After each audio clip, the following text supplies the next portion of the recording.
Ternyata enak ya minum Nescafe, numpang di rumah Ruben Onsu.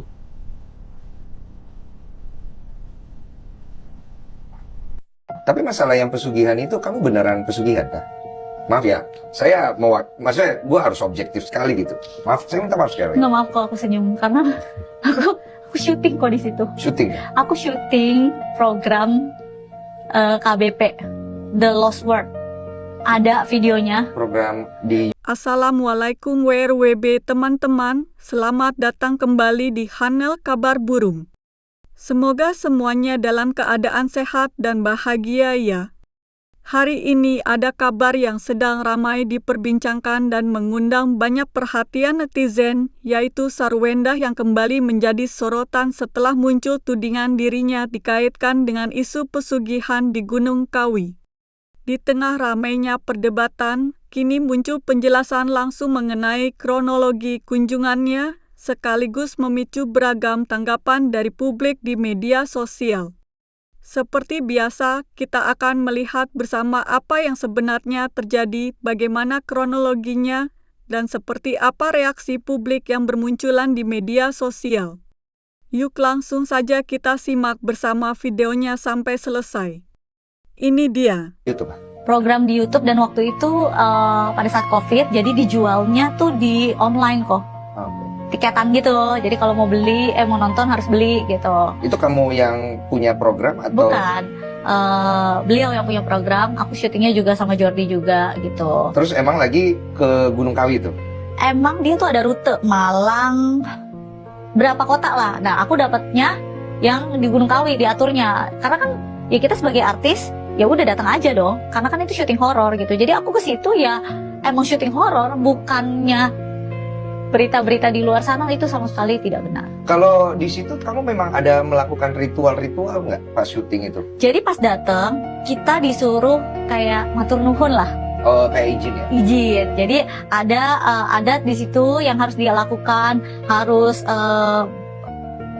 makan nasi kuning deh, pokoknya bareng-bareng tapi semuanya sama bareng-bareng sama kru. Adat lah gitu. Iya, ritual nggak ya jatuhnya itu? Oh, tradisi lah. Tradisi ya. Adat, Iya. adat kebiasaan orang Iya, sana untuk menghormati. menghormati, karena Tapi- kan kita datang ke sana izin mau syuting gitu. Kan? Tapi nggak dikasih tahu kalau saya mau pesugihan gitu-gitu, nggak kan? Nggak ada begitu. Nggak ada kata-kata pesugihan itu 1000% nggak ada. Nggak ke Gunung Kawi kan? Ayo barengan yuk. Anjir. Katanya kan mama itu member platinum di sana. Sudah mencemarkan nama baik keluarga dan almarhum papa saya. Almarhum papa Sarah. dibilang apa emang? Iya, pokoknya udah difitnah lah kok. Papamu dibilang apa begitu? Dibilang apa? Tumbal pesugihan. Dibilang Dibilang aku menumbalkan papa aku. untuk? Pesugihan Gunung Kawi.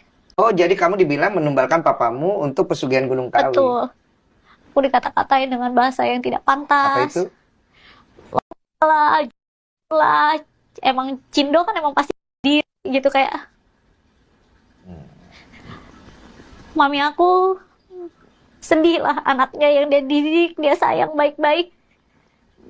Ya, dia omongin kayak begitu. Netizen!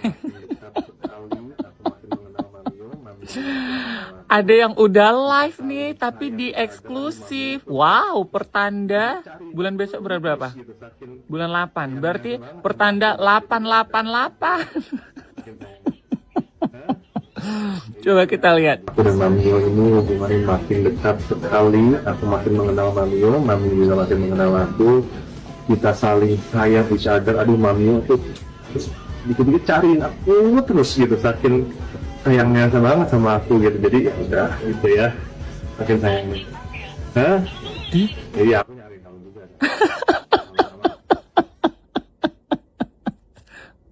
Kok ngondeka kali sih? Jadi aku.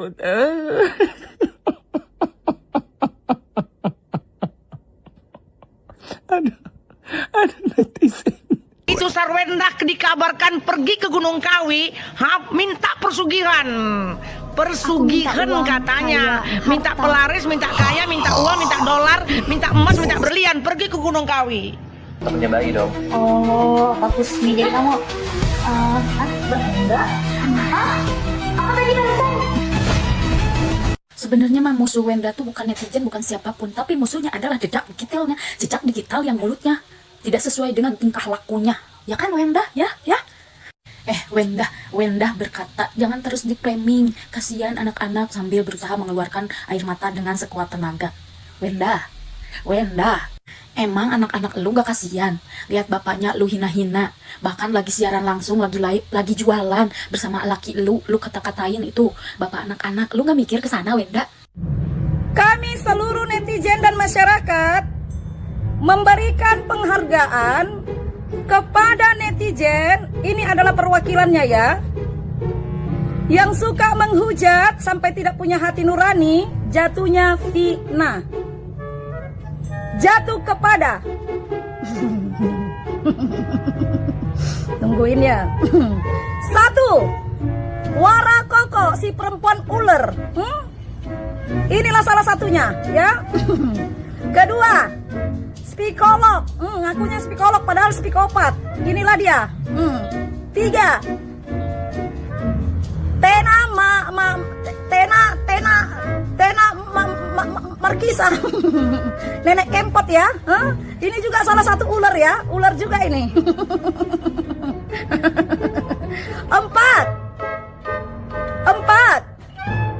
Koko, yang udah nggak ada bentukannya, alias lehernya pun udah nggak kelihatan, bentukannya pun nggak kelihatan ya. Inilah dia ya. Selamat buat kalian berempat ya. Selamat buat kalian berempat ya. Jangan lupa diambil hadiahnya. Ya, di bawah 30.000 dapat 6 habis, Beb. Kalau pas bisa check up apa? Kata gigi juga habis udah total. Iya, kemarin. Nggak ada lagi, samsak. Kita tuh sekarang base-nya supermarket dulu. Karena kan ibu-ibu biasa kalau pagi ya, sambil ngantar anak sekolah lah. Ntar mau bawa anak, mampir ke supermarket, aduh repot, ntar anaknya pulang minta kinder joy. Bener-bener emotif kok semua guys, agak-agak aku lihat mimiknya agak bete ya guys, tuh lihat ya, nggak ada senyum sekali. Iya lagi. Ntar nengok pula, ya nggak? Kita mau beli apa jadi beli apa? Nah ini kita lihat lagi, Tuhan Ada lagi komen kayak gini, Tuhan ampunilah ibu ini. Ya, kau Tuhan tabiu. Kau Tuhan ku bu. Astagfirullahaladzim, la ilaha illallah Muhammad Rasulullah. Apa ini? Kalau aku maki sebut tidak pantas dengan idolamu, ada lagi. Sebagai netizen yang gudunya cuma mengingatkan supaya sadar idolamu. Rupa-rupanya kalian sebagai fansnya dan atau sebagai buzzernya yang dibayar 350 perak menormalisasikan anak dipangku pas di atas kumpul si jantan alias pacar si ibu, menormalisasikan ngomong yang tidak pantas saat live streaming TikTok. Gimana guys ya? Wah, ini kita lihat lagi guys. Translator Mandarin awalnya. Guru Mandarin, translator. Ternyata benar kata Mbak Sar, diam itu mas Kaisang sampai pusing dengar. Oke, saya potong dulu ya videonya. Pada bagian ini, pembahasan berpusat pada penjelasan mengenai kunjungan Sarwenda ke Gunung Kawi yang disebut terjadi dalam rangka kebutuhan produksi sebuah program bertema horor. Menurut penjelasan yang disampaikan, seluruh kegiatan di lokasi dilakukan sesuai arahan tim produksi, termasuk mengikuti adat setempat sebagai bentuk penghormatan kepada masyarakat sekitar, bukan ritual yang berkaitan dengan pesugihan. Setelah itu, pembicaraan bergeser pada tuduhan yang beredar di media sosial, termasuk narasi yang mengaitkan keluarganya dengan isu tumbal dan pesugihan. Berbagai komentar netizen kemudian ditampilkan mulai dari yang membela, mengkritik penyebar isu, hingga yang justru memperkeruh suasana dengan saling menyerang di media sosial. Bagian akhir video juga memperlihatkan bagaimana perdebatan semakin melebar hingga membahas siaran langsung dan perilaku sejumlah figur di internet. Lanjut. Mbak Sar nyanyi, yang dipikirkan Mbak Endah, suara gue bagus banget, keren nyanyi Mandarin. Translator Mandarin, terus udah kayak gitu, nemenin temen aku audisi, ternyata kepilih, temen aku nggak kepilih. Nah gitu. Terus dikeluarin sekarang. Iya. Hari sekarang. Iya. Aduh. Kita bisa coba nggak sih? Ini. Aduh, Mas Kaisang gimana nih? Ceni, 就像老鼠爱大米。bukan Kenapa ada suara efek gitu kan? Jadi kenapa handphone yang bukan有多么的苦，只要能让你开心，什么都。 Ini sampai lihat Mas Kasar sampai begitu guys, kita lihat tuh. Tutup mata guys. Gimana guys lihat info ini? Apa ini tulisan apa? Banyak banget tulisannya guys. Aku harus baca nih. Bikin geng baru, Melanie Ricardo suruh Wulan Guritno pacaran sama Arnoa. Geng keriput ya ini Cina. Kirain keluar dari geng menteri Ceriebak dapat geng yang lebih cetar atau masuk geng cendol. Ternyata malah bikin geng anti keriput Cina. Udah 40 tahun bukannya obat mah pada pakai kaos sang-sang pamer teh. Mana janda semua pengen punya pacar baru katanya gitu guys. Ini janda semua ini ya. Tuh, bukan tobat minta maaf tapi bikin koloni baru. Ampuni 11-12 dengan yang di sosmed bubar sono bikin lagi.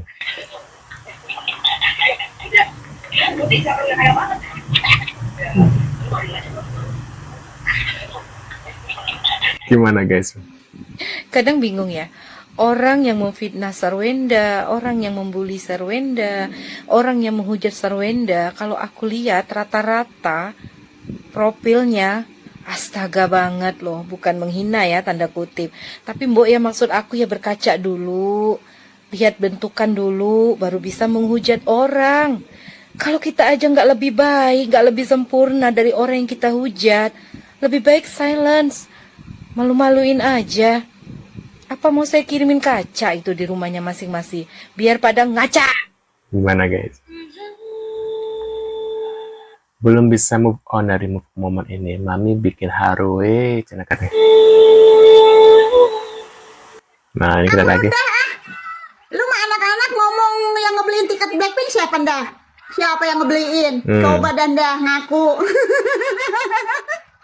Antara Uncal atau antara Seo? Coba. Seo. Ke siapa lu ngomong ke anak-anak lu dibeli nama siapa? Begitu.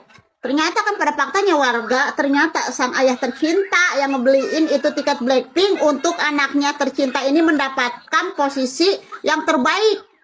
Biar lebih jelas gitu ngelihat konser tersebut, menikmati konser tersebut. Ya. Ya Allah, gua mah dadur banget ini ya dibuka-bukain. Ingat ini bukan ungkit, bukan. Tapi di sini kenapa di up terkait semua itu biar anak-anaknya tahu ya bahwa sang ayah ini tuh berperan sangat-sangat besar dalam kebahagiaan anaknya meskipun sudah tidak hidup atau tidak tinggal bersama-sama lagi dengan sang mama. Gimana guys? Denny Sumargo langsung konfrontasi penyebar isu pesugihan masih dari si ini ya. Ini gue kan sebenarnya lagi podcast sama Sarwenda. Ini tiba-tiba gue lagi ngobrolin masa pesugihan. Dan gue inget kan yang ngebawa awalnya masalah pesugihan itu kan dari lu dulu tuh. Nah ini kan kebetulan ada Sarwenda langsung. Mungkin beliau ada depan gue. Lu pengen ngomong langsung sama Sarwendanya? Iya, biar ini ya, nih Wen. Nah, ini enak nih dikonfrontir langsung kan. Iya. Halo. Nah, jadi gimana menurut kuncinya kan kalau kemarin saya tegesin kalau di konten-konten YouTube sebelum saya pada kuncinya bilang Sarwenda yang pernah kesini cuma kan jadi simpang siur tuh. Bener-bener aku syuting gitu, jadi kita syuting, aku juga nggak tahu kunciannya bawa kemana-mana. Pokoknya dia mengenalkan lokasi sini dijelaskan satu-satu gitu buat kebutuhan syuting itu yang pasti. Oh, berarti sama kayak aku waktu syuting itu, cuma diaturin ke lokasi ini syuting dikasih tahu.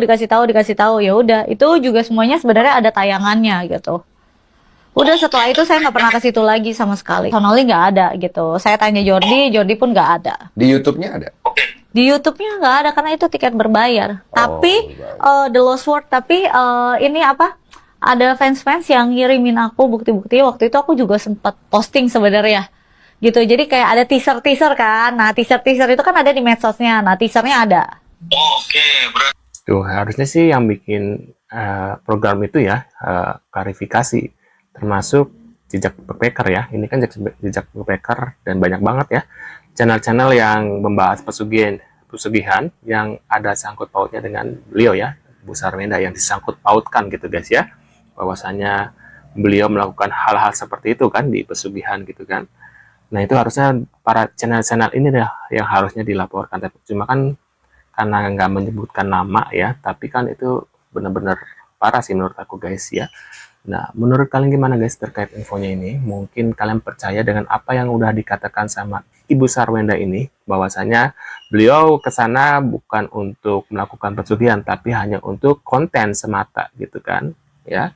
Nah, kalian bisa tulis komen di kolom komentar pendapat kalian gitu guys ya. Nah, ini ada yang terakhir.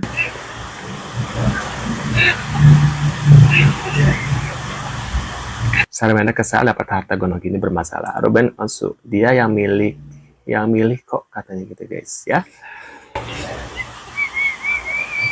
Akhirnya kita sampai di ujung video. Video ini lebih banyak menampilkan reaksi serta opini dari berbagai netizen mengenai polemik yang sedang berlangsung. Di tengah pembahasan, muncul kembali cuplikan klarifikasi yang mempertegas bahwa kunjungan ke Gunung Kawi dilakukan untuk kepentingan syuting, bukan aktivitas lain seperti yang ramai dituduhkan. Selain itu, dibahas pula bagaimana isu tersebut berkembang di berbagai kanal media sosial hingga memunculkan beragam asumsi publik. Video kemudian menyoroti adanya ajakan agar masyarakat tidak terburu-buru mempercayai informasi yang belum memiliki dasar yang jelas. Di bagian penutup, pembahasan mengarah pada pentingnya membedakan fakta, dugaan, dan opini, sekaligus mengajak penonton menyampaikan pandangan masing-masing secara bijak tanpa menyerang pihak manapun. Itulah ulasan dan reaksi kita pada video kali ini. Terima kasih buat teman-teman sudah menonton sampai akhir. Kalau kalian punya pendapat, sudut pandang, atau informasi tambahan terkait topik ini, jangan ragu untuk menuliskannya di kolom komentar. Saya selalu senang membaca berbagai pendapat dari kalian. Jika ada informasi yang kurang akurat atau ada hal yang perlu dikoreksi, silakan sampaikan dengan baik di kolom komentar agar kita bisa saling berbagi informasi yang lebih tepat. Sampai jumpa di video berikutnya dan salam hangat untuk semuanya.